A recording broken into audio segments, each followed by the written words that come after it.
म्हणजे या पृथ्वी तलावर मानवाच्या जीवनामध्ये संघर्ष किती आहे हा संघर्ष समजून घेण्यासाठी ते या पृथ्वी तलावर आला. जेव्हा आपण हे बघतो तेव्हा समजलं पाहिजे की शहरातला जेव्हा एखादी आरोग्य व्यवस्थेतला व्यक्ती काम करत असेल त्याने त्या गावामध्ये गेलं पाहिजे, इथल्या लोकांशी जुळून घेतलं पाहिजे, इथल्या लोकांना काय हवंय काय नको आहे हे समजून घेतलं पाहिजे. आणि त्यासाठीच आपलं कॉलेज आपल्याला माहिती आहे की रुरल कॉलेज आहे.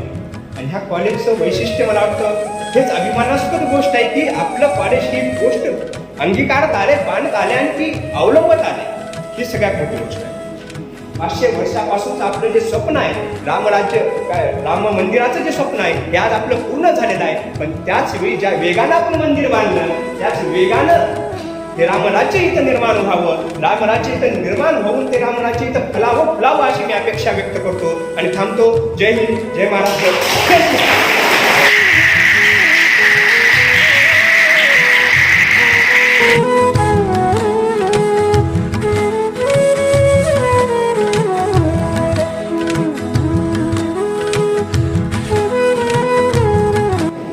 बसंती छोला पहन के जिस दिन आएगी, गली गली में भारत की वृंदावन बन जाएगी. काशी मथुरा और अयोध्या ने एक साथ ललकारा है, कहो गर्व से हम हिंदू हैं, हिंदुस्तान.